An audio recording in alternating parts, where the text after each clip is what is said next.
جو بیوہ تھی جس کے پاس ایک چھوٹا سا بچہ تھا اور اس کے گھر والوں نے ساری جائیدادیں اس کی چھین لی، بے گھر کر دیا۔ وہ معذور اور کمزور عورت جو غیر ایمان والی ہے، اس کے گھر والوں نے ساری جائیداد چھین لی۔ اس کے بچے نے دیکھا کہ امی کے سر پہ پھٹی پرانی چادر ہے اور اس کے چچا کا گزر ہوا سامنے سے، تو اس نے اپنی امی سے کہا، امی یہ چچا جا رہے ہیں، ان سے ایک چادر مانگ لوں، آپ کے پاس چادر نہیں ہے؟ تو بیچاری عورت کہہ رہی ہے، بیٹا یہ ظالم ہے، اس نے ہماری ساری جائیداد چھین لی، ہر چیز چھین لی ہے اور ہمیں مارا ہے، پیٹا ہے اور گھر سے بے گھر کر دیا ہے۔ بیٹا تم ہماری ایک لوتی اولاد ہو، یہ اگر تم کو دیکھ لے گا تو تمہیں جان سے مار دے گا، میں لہذا اجازت نہیں دوں گی، میں ایسی ہی پھٹی پرانی چادر میں اپنی زندگی گزار لوں گی۔ لیکن وہ 8 سال کا بچہ اپنی ماں سے ضد کر رہا ہے، نہیں امی ہمیں ان سے زمین نہیں مانگنی ہے، مکان نہیں مانگنا ہے، ہمیں صرف ایک چادر لینی ہے، ایک چادر مانگنی ہے۔ جب بچہ ضد کرتا ہے تو امی نے اجازت دی، کہا بیٹا جاؤ، میں تو نہیں چاہتی ہوں کہ تم جاؤ، لیکن وہ بیٹا جب ضد پر آتا ہے تو وہ پہنچتا ہے، دیکھا تو جناب محمد رسول اللہ صلی اللہ علیہ وسلم کعبے کے بغل میں کچھ چند صحابہ کرام ہیں، بیٹھے ہوئے ہیں، اور کچھ دوری کے اوپر دیکھا کچھ چند لوگ بیٹھے ہوئے ہیں۔ وہ بچہ جا کر اور اپنے چچا کو پہچان چکا تھا، وہاں جب پہنچتا ہے تو اپنے چاروں گروہ میں گھومتا ہے اور گھومنے کے بعد اپنے چچا کے کندھے پر ہاتھ رکھتا ہے، تو چچا نے یوں مڑ کر دیکھا اور جب دیکھا کہ یہ تو میرا بھتیجا ہے، وہ فوراً کھڑا ہوا اور اس نے فوراً کہا تو کیسے آیا؟ گریبان پکڑتا ہے، جھنجھوڑتا ہے، مارتا ہے اور پیٹتا ہے۔ وہ بچہ چیخ رہا ہے، اس کو کوئی چھڑانے والا نہیں ہے، یہاں تک کہ اس کو اتنا مارا کہ وہ بچہ لہو لہان ہو جاتا ہے۔ کسی طریقے سے جان بچی، وہ دوڑ کر بھاگ کر اپنے امی کے پاس پہنچتا ہے۔ امی نے جب دیکھا تو لپٹ گئی اور کہا بیٹا میں نے تو کہا تھا کہ وہ ظالم ہے، وہ ظالم ہے، وہ تمہیں ضرور مارے گا، میں نے کہا تھا کہ تم نہ جانا، لیکن میری اکلوتی اولاد ہو۔ اس نے سینے سے لگایا، مرہم پٹی کرائی، اس کے بعد کچھ لوگ جمع ہوئے اور کہا یہ کیا ہو گیا ہے؟ ماں نے کہا میں نے تو کہا تھا کہ وہ ظالم ہے، اس نے میری ساری جائیداد پر قبضہ کر لیا ہے، لیکن اس بچے نے میری پھٹی ہوئی چادر کو دیکھ کر گوارا نہ کیا، تو کہا یہ چچا ہے امی میں ایک چادر مانگ لوں، میں نے کہا تھا نہ جانا، لیکن اس کی ضد پر میں مجبور ہوئی، یہ گیا، اس کا حد دیکھو کیا ہوا ہے۔ بہرحال 1-2 روز بیتے، وہ بچہ باہر بیٹھا ہوا تھا، ایک صاحب ملے اور کہا بیٹا تمہیں چادر اگر مانگنی ہی تھی تو وہ کعبے کے بغل میں دیکھو جا کر کے محمد نام کے ایک شخص بیٹھے ہیں، اگر ان کے پاس جاتے تو تمہیں چادر ضرور مل جاتی۔ جب یہ بات سنا کہو صلی اللہ علیہ وسلم، پیارے آقا جناب محمد رسول اللہ صلی اللہ علیہ وسلم کے بارے میں جب کسی شخص نے کہا بیٹا تم محمد کے پاس جاتے تو تمہیں ضرور چادر مل جاتی، وہ گیا اور اپنی امی سے کہتا ہے امی جان ایک صاحب نے کہا ہے کہ تمہیں چادر مانگنی ہے، چادر لینی ہے تو ایک محمد نام کے شخص ہیں، ان کے پاس جاتے وہ تمہیں چادر ضرور دے دیتے۔ وہ بہت رحیم دل ہیں، بہت ہی مشفق ہیں، بہت ہی لوگوں پر شفقت کرنے والے ہیں۔ تو امی میں محمد کے پاس جا رہا ہوں۔ امی نے کہا بیٹا نانا محمد کے پاس نہ جانا، محمد کے پاس نہ جانا، کیونکہ افواہیں اڑ چکی تھی کہ محمد نام کا لڑکا آیا ہے تو وہ لوگوں کو بددین کر رہا ہے، بددین کر رہا ہے۔ وہ کہہ رہا ہے ایک خدا کی مانو، ان تمام بدھان سبھا جو قائم ہے ان کی نہ مانو، میں ان کے پاس اجازت نہیں دوں گی۔ لیکن بچے کی ضد تھی، 8 سال کا بچہ، وہ کہہ رہا ہے امی مجھے برداشت نہیں ہو رہا ہے، مجھے اچھا نہیں لگ رہا ہے کہ تمہارے سر پہ پھٹی پرانی چادر ہے، میں ضرور جاؤں گا، میں ضرور جاؤں گا۔ تو امی کہہ رہی جاؤ بیٹا، نہیں مانتے ہو تو جاؤ لیکن ہوشیاری سے جانا۔ وہ بچہ جاتا ہے، کعبے کے قریب میں کچھ چند لوگ بیٹھے ہیں جس میں ہمارے اور آپ کے آقا جناب محمد رسول اللہ صلی اللہ علیہ وسلم بیٹھے ہوئے ہیں، اور اس کے بعد پہنچتا ہے بچہ، چاروں طرف گھومتا ہے، چاروں طرف گھومتا ہے، پہچانتا نہیں تھا کہ دیکھیں کون ہے محمد صلی اللہ علیہ وسلم، کون ہے محمد۔ جب چاروں طرف دیکھا تو ایک نورانی چہرہ نظر آیا، بہترین چہرہ نظر آیا۔ تو اس بچے کے ذہن میں یہ بات آئی کہ وہ نہ ہو یہی محمد ہے، یہی محمد ہے جن کا چہرہ اتنا بہترین ہے جو چمک رہا ہے۔ وہ بچہ گھوم کر آتا ہے اور آقا جناب محمد رسول اللہ صلی اللہ علیہ وسلم کے کندھے پر ہاتھ رکھ دیتا ہے، ہاتھ رکھ دیتا ہے۔ غیر ایمان والا ہے، ایمان والا نہیں ہے۔ میرے محترم بزرگ اور دوستو، وہ بچہ جب کندھے پر ہاتھ رکھتا ہے تو پیارے آقا جناب محمد رسول اللہ صلی اللہ علیہ وسلم یوں مڑ کر دیکھتے ہیں اور کہتے ہیں کہ بیٹا کیا بات ہے، اور کھڑے ہو گئے اور کہا کہ میں یتیم ہوں۔ بچے نے کیا کہا؟ میں یتیم ہوں۔ پیارے آقا جناب محمد رسول اللہ صلی اللہ علیہ وسلم کھڑے ہو گئے اور سینے سے لگا لیا، کہا بیٹا تو یتیم ہے، تو یتیم ہے۔ ارے میں بھی یتیم تھا، میں بھی یتیم تھا، میں سمجھتا ہوں کہ یتیموں کا حال کیا ہوتا ہے۔ اور سینے سے لگاتے ہیں اور اس کے بعد چمکاتے ہیں، پھر بٹھاتے ہیں۔ کہا بیٹا کیسے آنا ہوا، کیوں آئے ہو، کیا غرض ہے، کیا بات ہے؟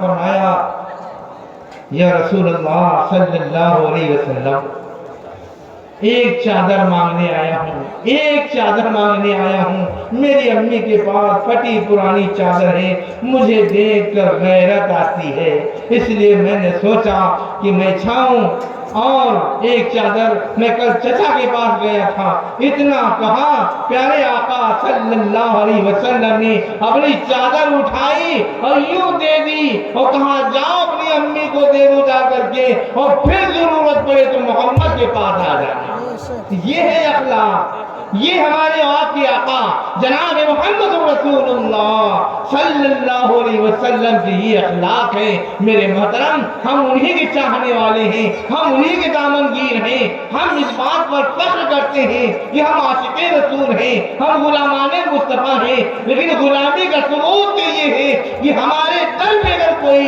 غریب آ جائے تو ہمیں چاہیے کہ ہم اس کی مدد کریں تاکہ ہم جناب محمد رسول اللہ صلی اللہ علیہ وسلم کی لسٹ میں نہیں تو ان کے ایک پیروں کی خاک، پیروں کے نیچے جو خاک اس کی، اس میں اگر ہم شامل ہو جائیں گے تو انشاءاللہ ہماری بگڑی بن جائے گی، انشاءاللہ ہماری بگڑی بن جائے گی۔ اس لیے میرے محترم بزرگ و دوستو ہمیں 30 منٹ کا وقت دیا گیا ہے، انشاءاللہ ہم اس سے وقت پر انشاءاللہ اپنی بات ختم کر دیں گے، اور ہمارے علماء بیٹھے ہوئے ہیں، ہم ہماری اصلاح کے لیے کہ ہمارے اکابر ہیں، ہمارے علماء ہیں، آج ہم نے ان سے تعلق توڑ لیا ہے، آج ہم نے ان سے تعلق توڑ لیا ہے، اور یہ سازشیں ہو رہی ہیں کہ علماء سے عوام کا تعلق توڑ دو، ہم ان کو دنیا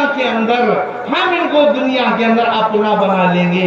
میرے محترم دوستو، کہنے کا مقصد یہ ہے کہ آج ہمارے گھر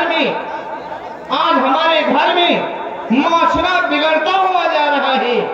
آج ہم غور نہیں کرتے ہیں، یہ ہمارے ہاتھ میں موبائل ہے، ہم جب گھر سے چلتے ہیں تو گھر سے جب باہر سے فون آتا ہے کہ آپ کہاں ہیں، تو ہم کہتے ہیں بس آ گئے ہیں، گاؤں کے قریب آ گئے ہیں، اور ہم اپنے گھر میں بیٹھے ہیں، ہم سب سے بڑا جھوٹ اپنے جیب میں رکھے گھومتے ہیں۔ ارے ہم سچ بول دیتے، ہم سچ کہہ دیتے کہ ہم اپنے گھر میں ہیں، بس تیاری کر رہے ہیں، تو کیا ہو جاتا، کوئی ہمارے پر زبانہ اتار دیتا یا ہمارے اوپر کوئی اور کچھ کر دیتا، لیکن وجہ یہ ہے کہ آج ہم نے احساس نہیں کیا ہے کہ اس جھوٹ کا ہمارے اوپر کیا الزام ہونے والا ہے، کیا سزا ملنے والی ہے۔ پیارے آقا جناب محمد رسول اللہ صلی اللہ علیہ وسلم نے فرمایا کہ منافق کی تین علامتیں ہیں،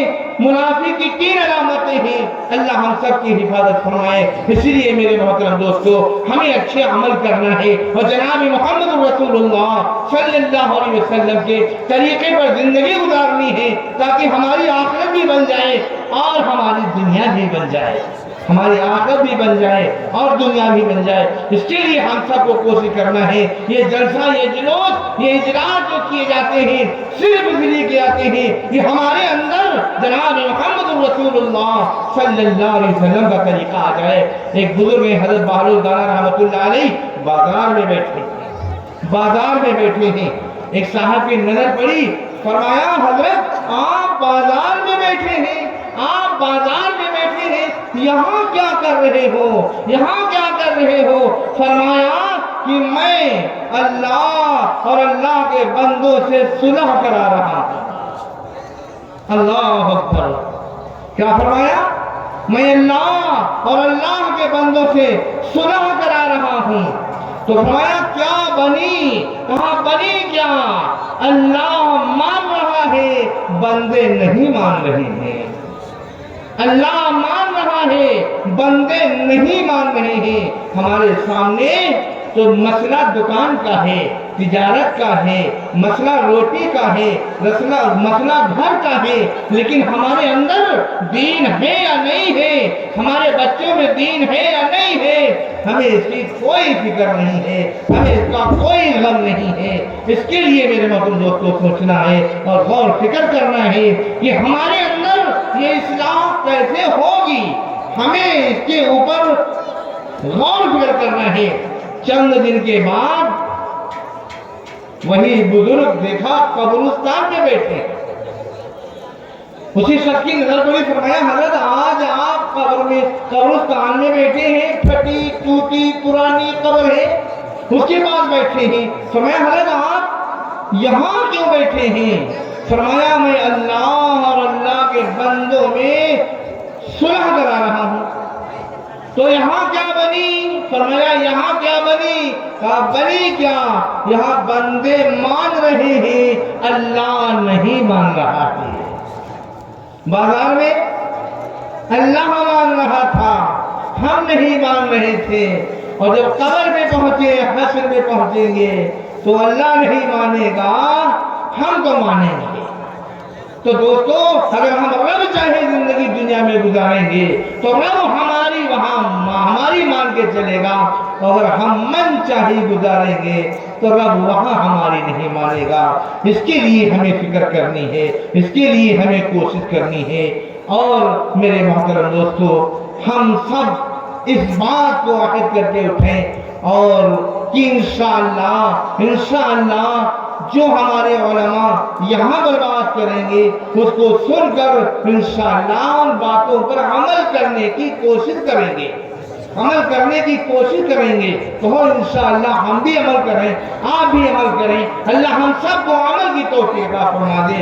عمل چراغ ہے راہ نجات کے، لیکن عمل چراغ ہے راہ نجات کے، لیکن عمل چراغ ہے، عمل چراغ ہے راہ نجات کے، لیکن چراغ خود نہیں جلتے جلائے جاتے،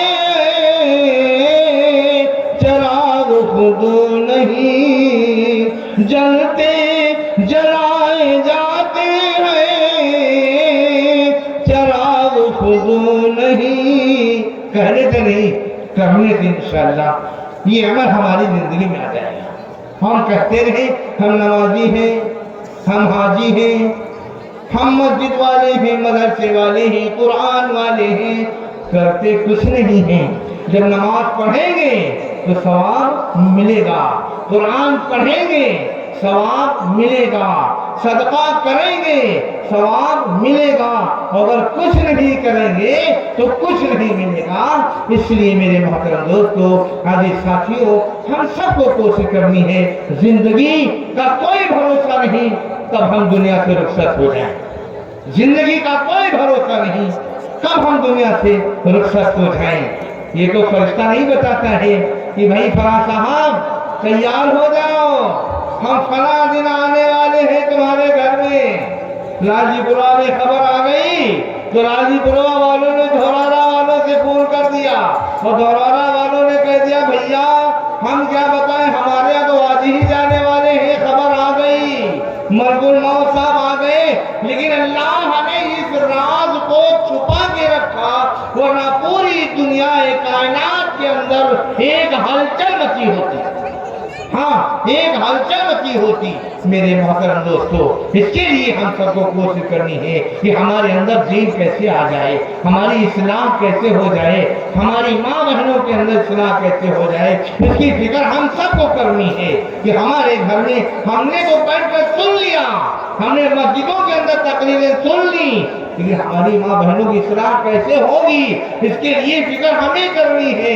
میرے محترم حضرت بلال حبشی رضی اللہ تعالی عنہ نے وہ حضرت بلال حبشی رضی اللہ تعالی عنہ نے وہ نسخہ پایا جس نسخے کو پا کر غلامی کے در سے اٹھ کر، غلامی سے در سے اٹھ کر امت کے سردار بن گئے۔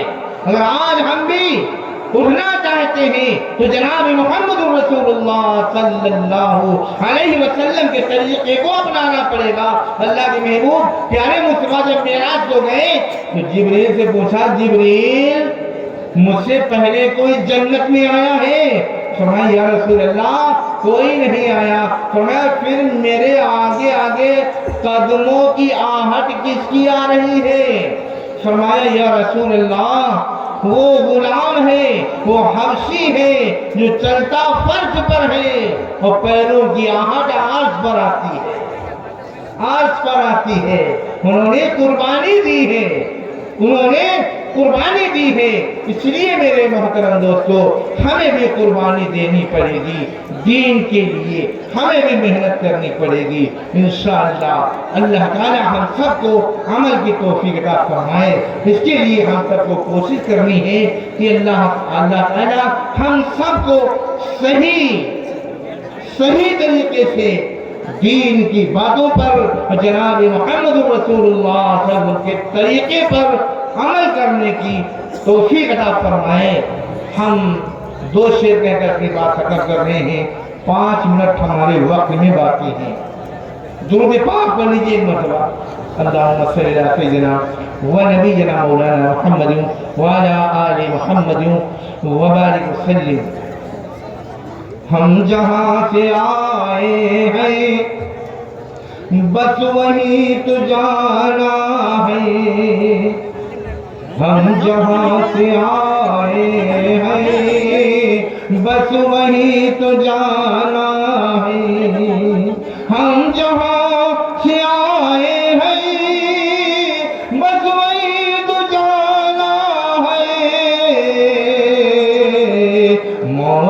رب کی مرضی ہے، مرض ایک بہانہ ہے، موت رب کی مرضی ہے، مرض ایک بہانہ ہے، ہم جہاں سے آئے ہیں بس وہی تو جانا ہے، یہ تو بس خدا جانے، ہم کو کچھ نہیں معلوم، یہ تو بس خدا جانے، ہم کو کچھ نہیں معلوم،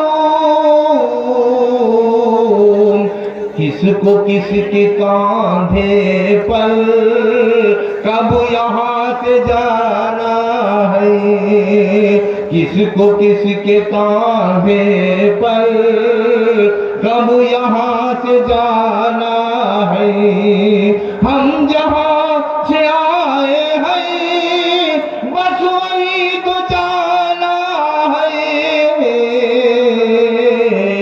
موت رب کی مرضی ہے، مرض ایک بہانہ۔ اللہ تعالی ہم سب کو صحیح عمل کی توفیق عطا فرمائے۔ واخر دعوانا الحمدللہ رب العالمین۔